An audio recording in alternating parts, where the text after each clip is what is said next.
Hello everyone, perfection IAS में आप सभी का स्वागत है। फ्रेंड्स, हम लोग करेंट अफेयर्स की सीरीज़ कर रहे थे जिसके अंतर्गत हमने नेशनल और इंटरनेशनल करेंट अफेयर्स को पढ़ लिया था। आज हम लोग बिहार करेंट अफेयर्स को शुरू करने जा रहे हैं। फ्रेंड्स, आप लोगों में से कई लोगों का रिक्वेस्ट था कि इसे क्वेश्चन आंसर मोड में कराया जाए, तो आज हम लोग क्वेश्चन आंसर मोड में बिहार करंट अफेयर्स को करा रहे हैं। लेकिन जो अपना लेक्चर मोड में जो चल रहा है, टॉपिक मोड में जो चल रहा है लेक्चर, वो चलता रहेगा, आप उसके लिए बिल्कुल ना घबराएं।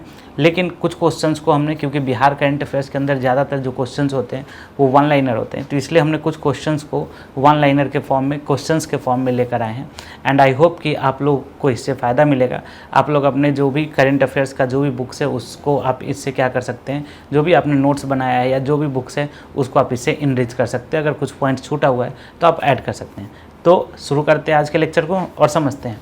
सबसे पहला क्वेश्चन है कि किस राज्य को स्कॉच संस्थान के द्वारा स्कॉच गवर्नेंस गोल्ड अवार्ड प्रदान किया गया है।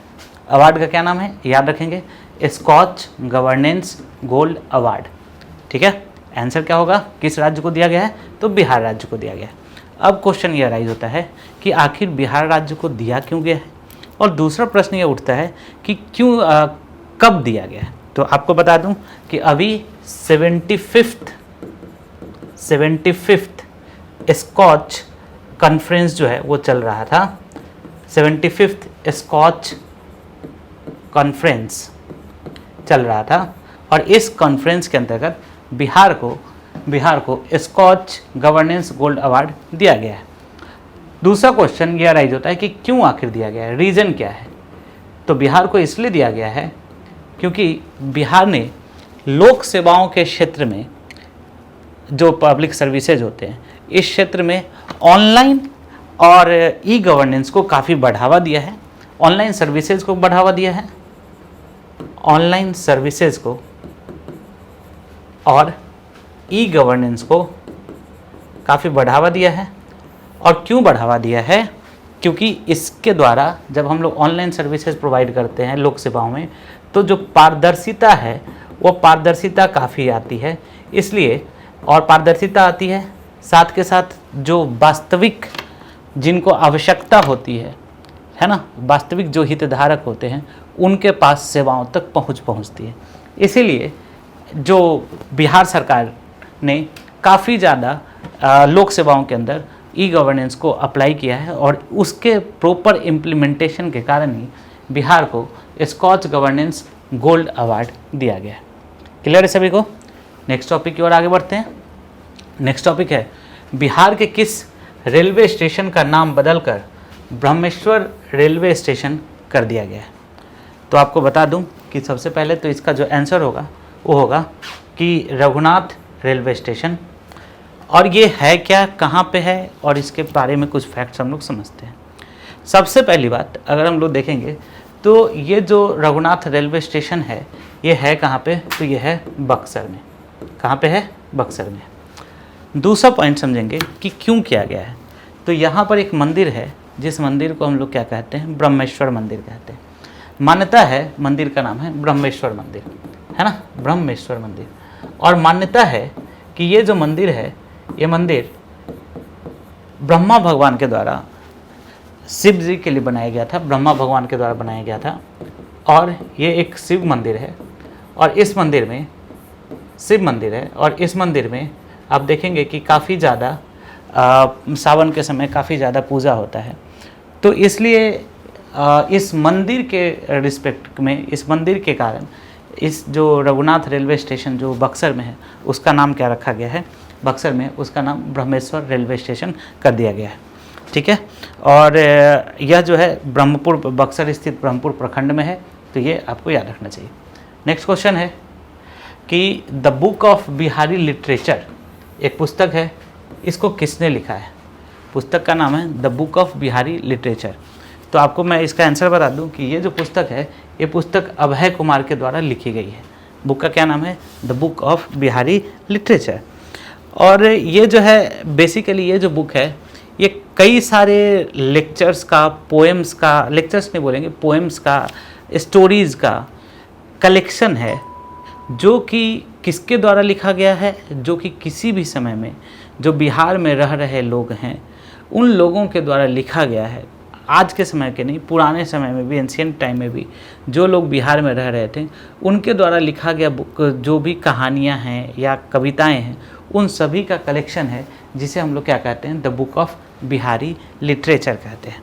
ठीक है, याद रहेगा सभी को, है ना। और इसे आप देखेंगे तो ये जो कविताएं हैं या कहानियां हैं ये बिहार के लोकल लैंग्वेजेस में, बिहार के जो लैंग्वेजेस हैं उसमें लिखे गए थे, है ना।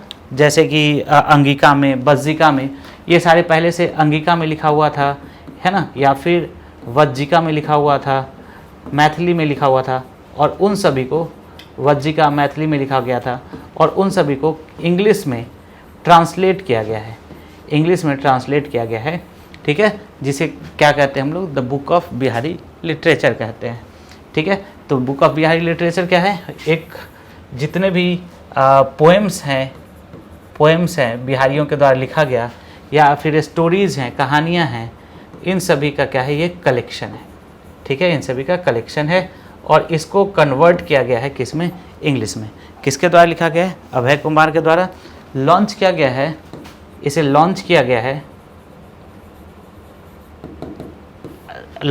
है मिनिस्टर ऑफ इंडस्ट्री, है ना, minister of industry Sameer Kumar Mahaseth के द्वारा, minister of industry Sameer Kumar Mahaseth के द्वारा इसे लॉन्च किया गया है, समीर कुमार महासेठ के द्वारा इसे लॉन्च किया गया है during the grand trunk road initiative.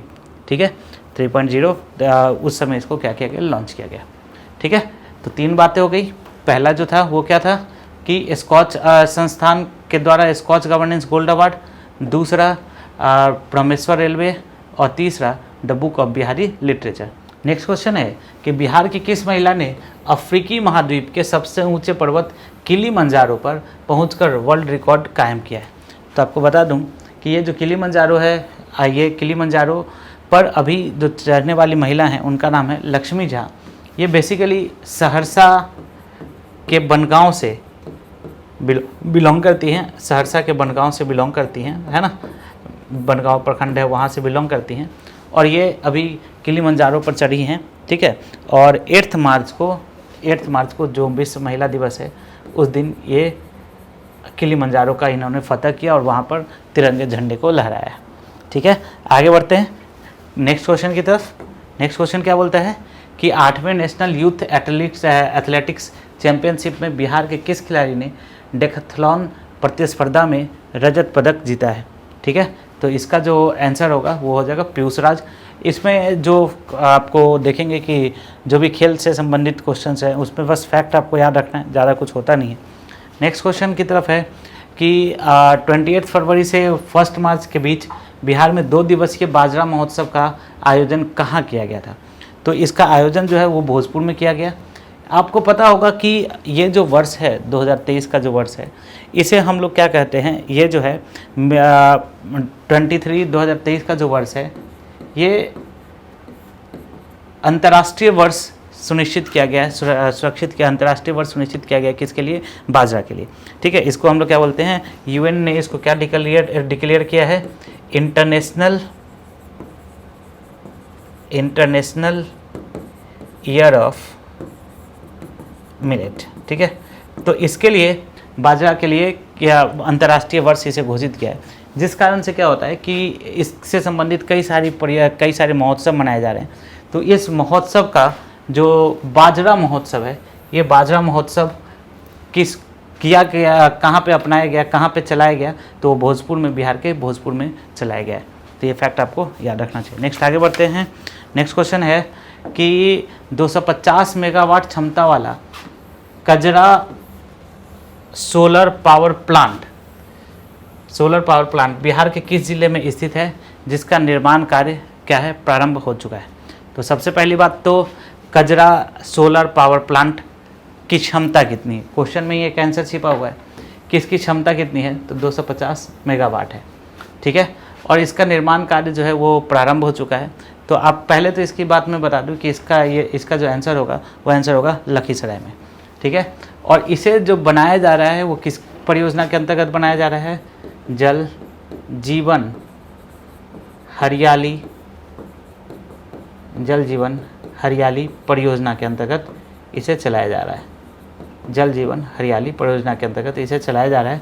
तो वही बोल रहा है कि 250 मेगावाट क्षमता का है और नाम क्या है, कजरा सोलर पावर प्लांट। आगे बढ़ते हैं। बिहार में गणतंत्र दिवस के अवसर पर किस योजना की शुरुआत की गई? तो पहले तो इसका आंसर होगा घर घर पार्सल योजना। योजना का क्या नाम है, घर घर पार्सल योजना। अब ये है क्या, सोच समझते हैं। ये परियोजना जो है, ये परियोजना की शुरुआत जो है वो भारतीय रेलवे के द्वारा और डाक विभाग के द्वारा, इन दोनों के द्वारा संयुक्त रूप से खोला गया है। भारतीय रेलवे और डाक विभाग के द्वारा इस परियोजना की शुरुआत संयुक्त रूप से की गई है। ठीक है। और इसके लिए जो पहली ट्रेन है ये 26 जनवरी को चली और ये सूरत से ये चलना शुरू की है ये ट्रेन, ये इस परियोजना के अंतर्गत। और ये जो है लेकर, ये पार्सल लेकर सूरत से कहाँ आएगी, बिहार में आएगी। दूसरा पॉइंट, तो पहली बात कि ये घर घर पार्सल योजना किसकी योजना है, भारतीय रेलवे और डाक विभाग की परियोजना है। कब चल रहा है, शुरुआत कब किया गया, तो ये तो लिखा ही हुआ है कि गणतंत्र दिवस के अवसर पर। और पहला जो पार्सल ट्रेन है वो कब से कहाँ से चला, सूरत से चलकर बिहार है क्या इसमें। तो जो पार्सल हैं वो पार्सल अब प्रत्येक व्यापारी, छोटे व्यापारी या घर से उसको उन पार्सल्स को कलेक्ट किया जाएगा। पहले क्या होता था, आपको पार्सल को जाकर जमा करना होता था, लेकिन अब इसमें क्या है कि पार्सल्स जो हैं आपके, उन पार्सल्स को घर घर से क्या किया जाएगा, कलेक्ट किया जाएगा, घर घर से कलेक्ट किया जाएगा। तो ये बड़ा अच्छा योजना है कि आपको अब जाना नहीं है पार्सल्स को जमा करने। ठीक है, पार्सल्स को कलेक्ट किया जाएगा और आप घर बैठे उन पार्सल्स को क्या कर सकते हैं, बुक कर सकते हैं। एक पोस्टमैन आएगा जो कि पार्सल्स को कलेक्ट करेगा और पार्सल्स को कलेक्ट करके रेलवे तक पहुँचाएगा। पार्सल्स को कलेक्ट करके कहाँ तक पहुँचाएगा, रेलवे तक पहुँचाएगा। तो इस परियोजना का क्या नाम है, घर घर पार्सल योजना। नेक्स्ट आगे बढ़ते हैं। नेक्स्ट है मदुरई तमिलनाडु में आयोजित फेडरेशन कप कबड्डी चैंपियनशिप में बिहार की महिला टीम को कौन सा स्थान मिला है? तो ये तीसरा स्थान है, इसमें ज़्यादा कुछ नहीं है। नेक्स्ट है बिहार शहरी अवसंरचना विकास निगम ने नमामि गंगे योजना के तहत राज्य के कितने शहरों में भूगर्भ जल को स्वच्छ करने के लिए निर्णय लिया है? पहला तो समझेंगे भूगर्भ जल को स्वच्छ करने के लिए, है ना। भूगर्भ का जो जल है वो भी क्या हो रहा है, कई कारणों से प्रदूषित हो रहा है। तो पहले तो इसके आंसर को समझ लेंगे कि 78 शहरों में इसको किया गया है। अभी तक क्या होता था, इस कॉन्सेप्ट को समझते हैं कि क्या बोल रहा है कि नमामि गंगे योजना के तहत राज्य के शहरों के भूगर्भ जल को स्वच्छ करना। तो कैसे स्वच्छ होगा, इस बात को समझते हैं। जो पहले क्या होता था कि जो सेप्टिक टैंक होता था, उन सेप्टिक टैंक को क्या करने के, छोटे शहरों के जो सेप्टिक टैंक होते थे उसको डायरेक्ट नालियों में क्या कर दिया जाता था, बहा दिया जाता था। ठीक है, तो जो सेप्टिक टैंक थे उनको क्या किया जाता था, नालियों में बहा दिया जाता था। लेकिन अब क्या होगा, इन सेप्टिक टैंक का क्या किया जाएगा, परिशोधन किया जाएगा। ठीक है, और इसके लिए अपशिष्ट शोधन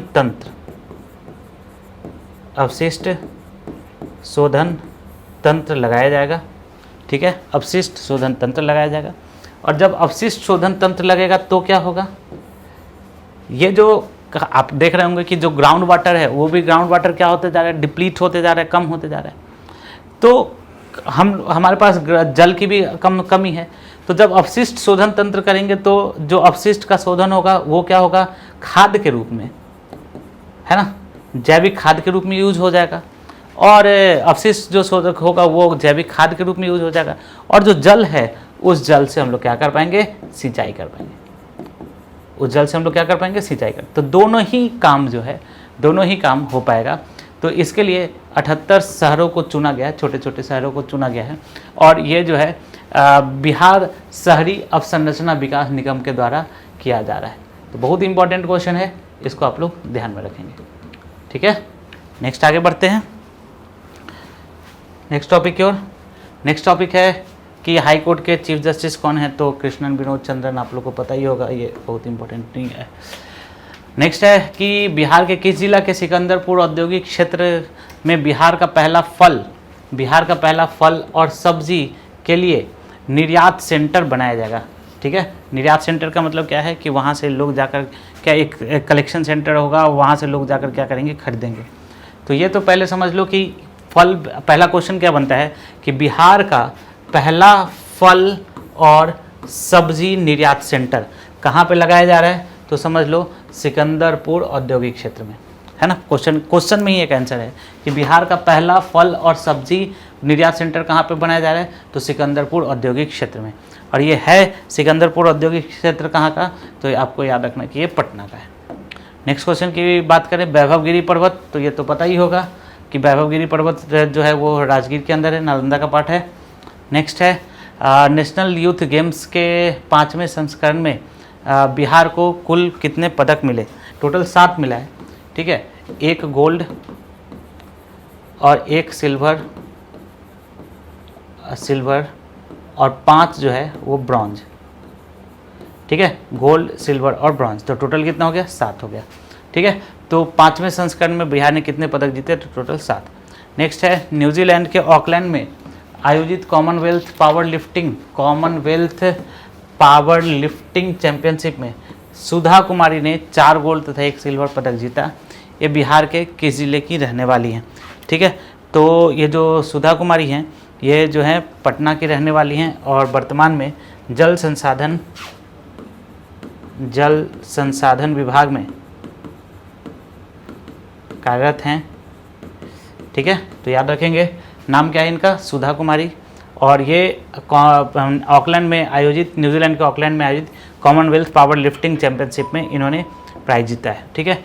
नेक्स्ट क्वेश्चन क्या बोलता है कि न्यूजीलैंड में आयोजित कॉमनवेल्थ लिफ्टिंग में बिहार की बेटी कृति राज सिंह ने कितने स्वर्ण पदक जीतकर बिहार का नाम रोशन किया है, ठीक है। तो इन्हें टोटल 6 स्वर्ण पदक मिला है। और ये जो स्वर्ण पदक मिला है 57 kg सब जूनियर, 57 kg सब जूनियर वर्ग में इनको दिया गया है, ठीक है। नेक्स्ट क्वेश्चन की ओर आगे बढ़ेंगे कि 10 दिसंबर 2022 को ईशान किशन, आपको पता होगा बिहार से ताल्लुकात रखते हैं, पटना से, ठीक है। और ये अभी हाल ही में इनका चयन जो है वो वर्ल्ड कप की टीम में भी हो गया है। तो इन्होंने सबसे तेज़ दोहरा शतक लगाया था, ठीक है, 10 दिसंबर 2022 को। तो एक बात बता दूं कि 126 गेंदों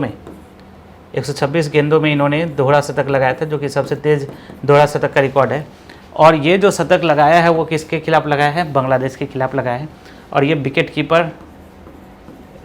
कीपर बैट्समैन हैं, ठीक है। तो याद रखना इसको।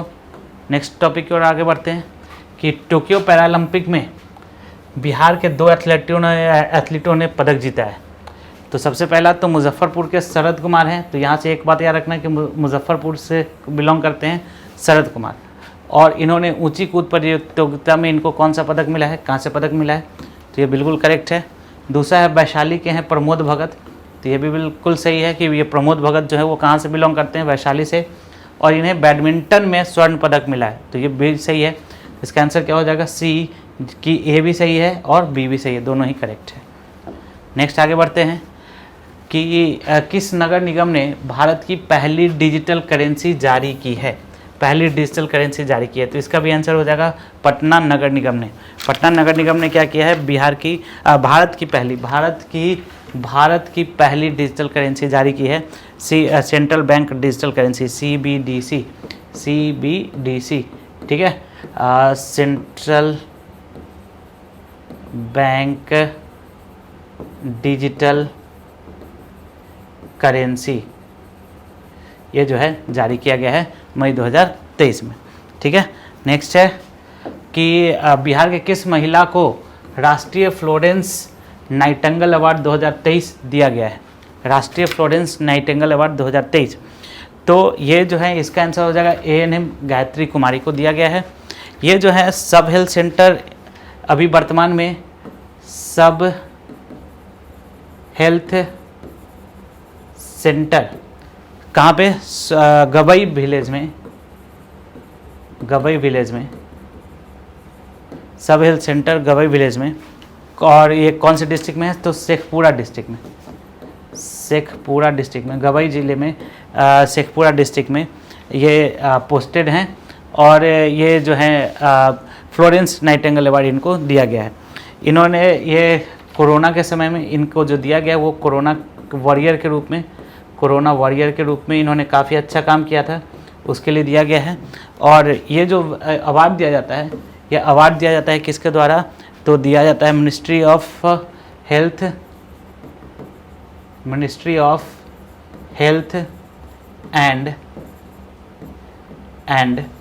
Ministry of health and family welfare के द्वारा, फैमिली वेलफेयर के द्वारा। ठीक है, नेक्स्ट टॉपिक की ओर आगे बढ़ेंगे। और नेक्स्ट क्वेश्चन जो बोलता है कि मार्च 2023 में एक रिपोर्ट जारी की गई है ना, और उस रिपोर्ट में कौन सा राज्य सबसे अधिक सूक्ष्म उधार लेने वाला राज्य बन गया है, तो इसका आंसर जो है वो है बिहार। और आपको बता दें कि बिहार, जिस रिपोर्ट के अनुसार बिहार अब सबसे ज़्यादा जो माइक्रो फाइनेंस है उस माइक्रो फाइनेंस को लेने वाला राज्य बन गया है। बिहार का जो टोटल माइक्रो फाइनेंस है ये है लगभग 48,900 करोड़ रुपया। इसने, बिहार ने अभी किसको पीछे किया है, तो बिहार ने पीछे किया है तमिलनाडु को, तमिलनाडु को पीछे किया है। तमिलनाडु सबसे ज़्यादा पहले जो था वो माइक्रो फाइनेंस लेने वाला राज्य था। और अब भी जो है टोटल माइक्रो फाइनेंस का बिहार का जो परसेंटेज है, टोटल माइक्रो फाइनेंस में बिहार का जो परसेंटेज है वो लगभग 14.5% है। तो यहाँ पर 3 क्वेश्चन बनते हैं। पहला क्वेश्चन क्या कि सबसे ज़्यादा माइक्रो फाइनेंस लेने वाला राज्य कौन है रिपोर्ट के अनुसार, तो बिहार। पहले कौन था, तमिलनाडु। बिहार ने किसको पीछे किया, तमिलनाडु को। बिहार का टोटल माइक्रो फाइनेंस कितने रुपए का है, तो 48,900 करोड़ रुपए का। और जो टोटल माइक्रो फाइनेंस है बिहार, इंडिया का, उसमें बिहार की हिस्सेदारी कितनी है, तो वो लगभग है 14.5%। नेक्स्ट क्वेश्चन की ओर आगे बढ़ेंगे। नेक्स्ट क्वेश्चन है कि बिहार का चौथा कृषि रोड मैप कब से कब तक लागू किया गया है। अभी आपने सुना होगा कि बिहार का 4th agriculture road map start किया गया है, और इस रोड मैप के कई सारे टूल्स हैं। पहले तो इसका जो आंसर है वो 1 अप्रैल से स्टार्ट हुआ है, पता होगा आप लोग को, ठीक है। और इसके जो टूल्स हैं वो क्या क्या हैं, सो समझते हैं कि इसके टूल्स क्या क्या हैं, कि इस कृषि रोड मैप के अंदर क्या क्या बातें की गई हैं। तो जो सबसे पहला बात है वो किस चीज़ का किया गया है, क्रॉप डाइवर्सिफिकेशन की बात की गई। ठीक है, सबसे पहली बात किस चीज़ की गई है, फसल विविधीकरण, फसल विविधीकरण। अभी जो पहले जो था वो उत्पादन बढ़ाने के ऊपर चर्चा की गई थी, अब जो है इसका सबसे पहला जो पिलर है वो क्या है, क्रॉप डाइवर्सिफिकेशन, फसल विविधीकरण। सबसे पहला क्या है, क्रॉप डाइवर्सिफिकेशन। दूसरा जो है इसके अलावा डोर स्टेप डिलीवरी ऑफ क्या बोलते हैं वेटनरीज हैं, उसका डोर स्टेप डिलीवरी करना है, घर घर तक उसको पहुंच करना है। ठीक है, हायर फूड ग्रेन्स प्रोडक्शन, जिसमें प्रोडक्शन ज़्यादा से ज़्यादा हो। ठीक है, एंड बेटर एग्रीकल्चर मार्केटिंग। ठीक है, एग्री मार्केटिंग, इन सभी की बातें जो है इसमें की गई है। ठीक है, तो इसके जो टूल्स हैं, क्रॉप डाइवर्सिफिकेशन, एग्रीकल्चर मार्केटिंग, मतलब कि अब बेसिक प्रोडक्शन से ऊपर उठकर अब इसके देखो क्या होता है कि किसानों को अगर लाभ नहीं मिल पाता है तो उसके पीछे सिर्फ कृषि का उत्पादन ही जिम्मेवार नहीं होता है। इसके अलावा भी कई सारे टूल्स हैं, जैसे कि कृषि के उत्पादों का अगर एक्चुअल मार्केटिंग न किया जाए तो भी किसानों को फ़ायदा नहीं होगा। ठीक है, अगर उसका सही तरीके से स्टोरेज न किया जाए तो भी नहीं होगा। क्रॉप का सही तरीके से डाइवर्सिफिकेशन नहीं किया जाए, विविधीकरण नहीं किया जाए तो भी किसानों को फ़ायदा नहीं होगा। तो अब जो है सिर्फ प्रोडक्शन से ऊपर उठकर कई सारे जो अलग अलग डायमेंशंस हैं, उन डायमेंशंस के ऊपर भी बात की जाएगी 4th एग्रीकल्चर रोड मैप में। ठीक है, नेक्स्ट टॉपिक की ओर बात करते हैं। तो ये तो पता ही होगा, इसमें तो कुछ नहीं है। नेक्स्ट है कोकून बैंक। कोकून बैंक के एस्टैब्लिशमेंट क्यों किया जाता है, तो आपको पता होगा रेशम के उत्पादन के लिए, रेशम के उत्पादन के लिए। और रेशम के उत्पादन के लिए कोकून बैंक बनाया जाता है, और ये जो है रिसेंटली कहाँ पे बनाया गया है, तो बांका में बनाया गया है। ये भी फैक्चुअल क्वेश्चन है। नेक्स्ट है ये तो पहले से पता ही है कि विदेशी पर्यटकों को आकर्षित करने वाले राज्यों में बिहार का स्थान है।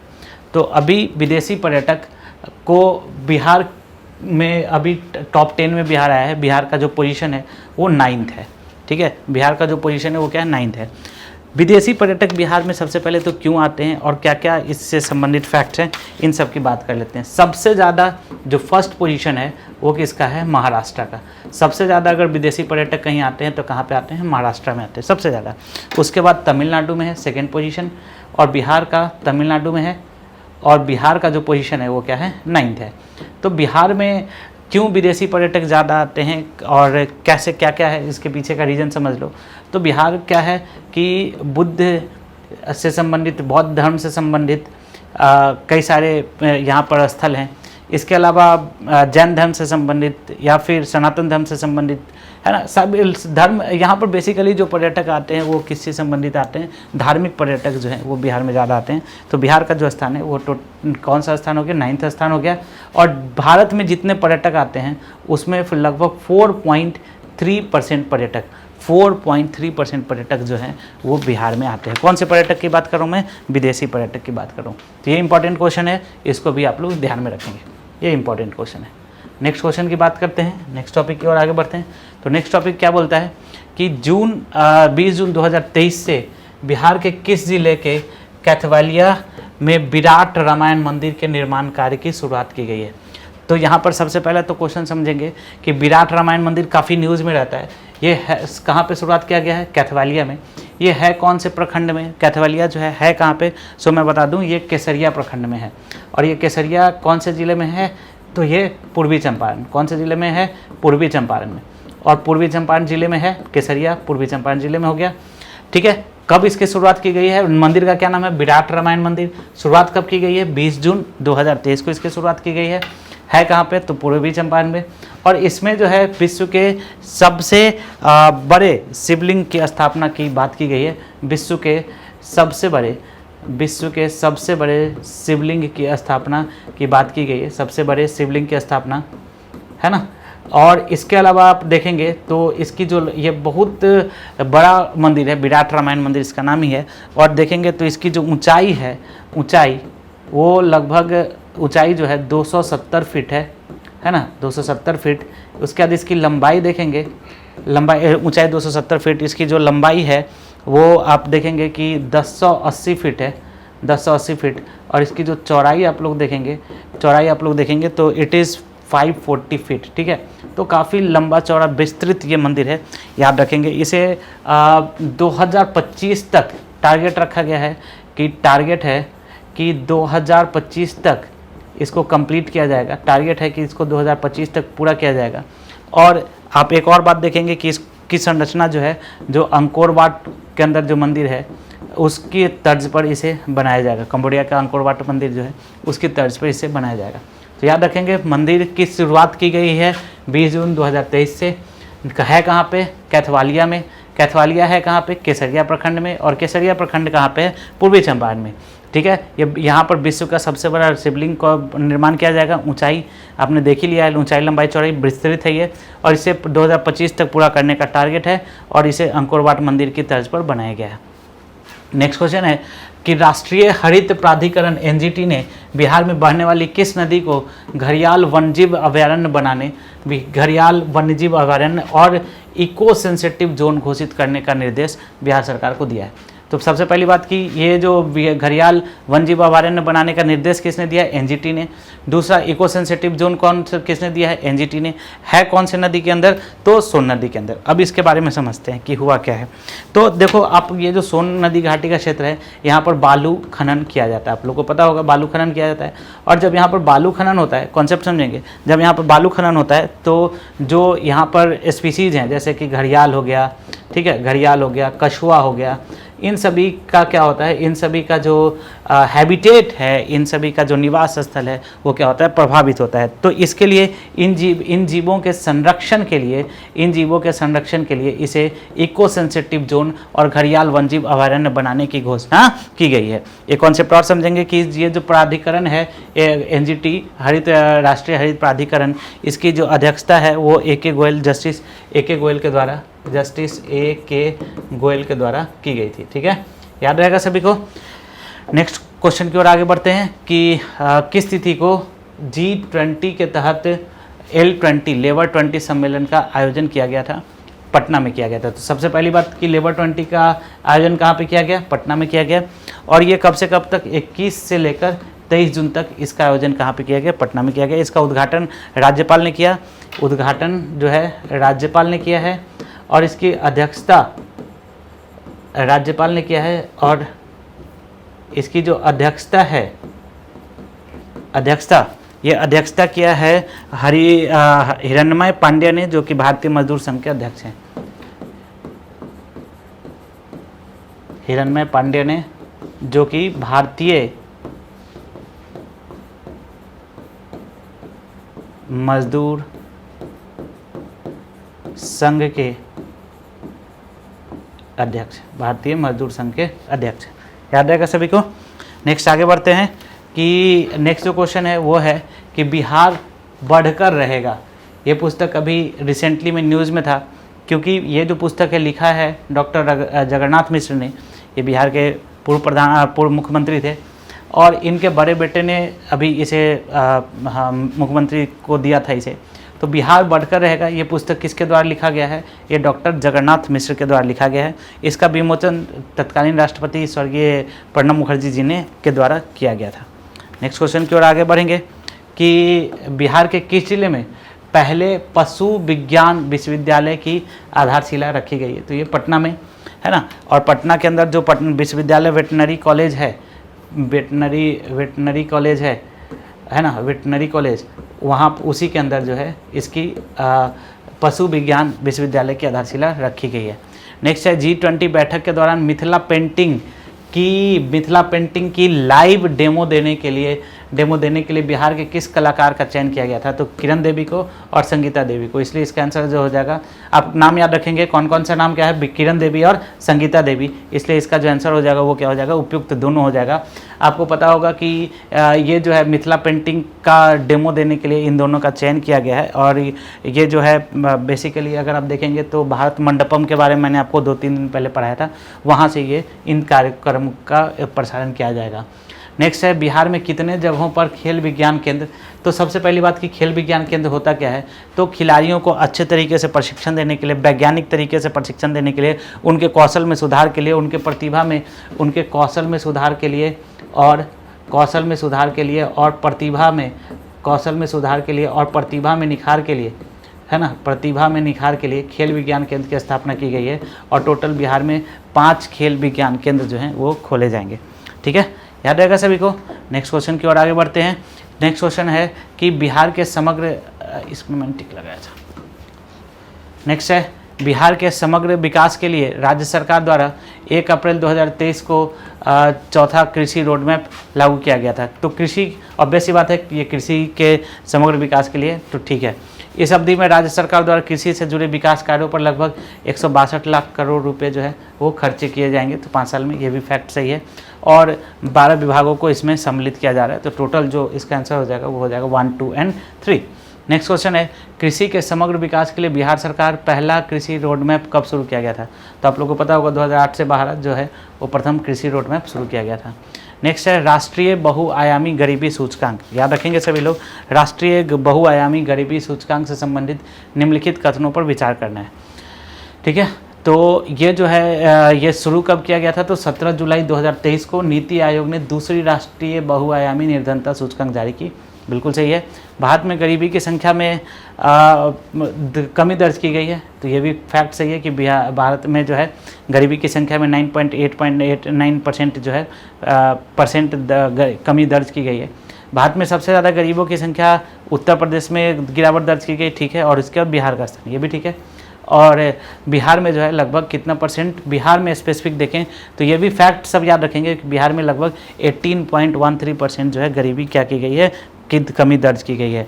और गरीबी से उबरने वाला सबसे अग्रणी जिला जो रहा है वो पूर्वी चंपारण रहा है। तो इस प्रकार अगर आप आंसर देखेंगे तो 1, 2, 3, 4 चारों ही इसका आंसर हो जाएगा। ठीक है, और ये सारा जो रिपोर्ट दिया गया है वो किसके द्वारा दिया, किसके आधार पर दिया गया है?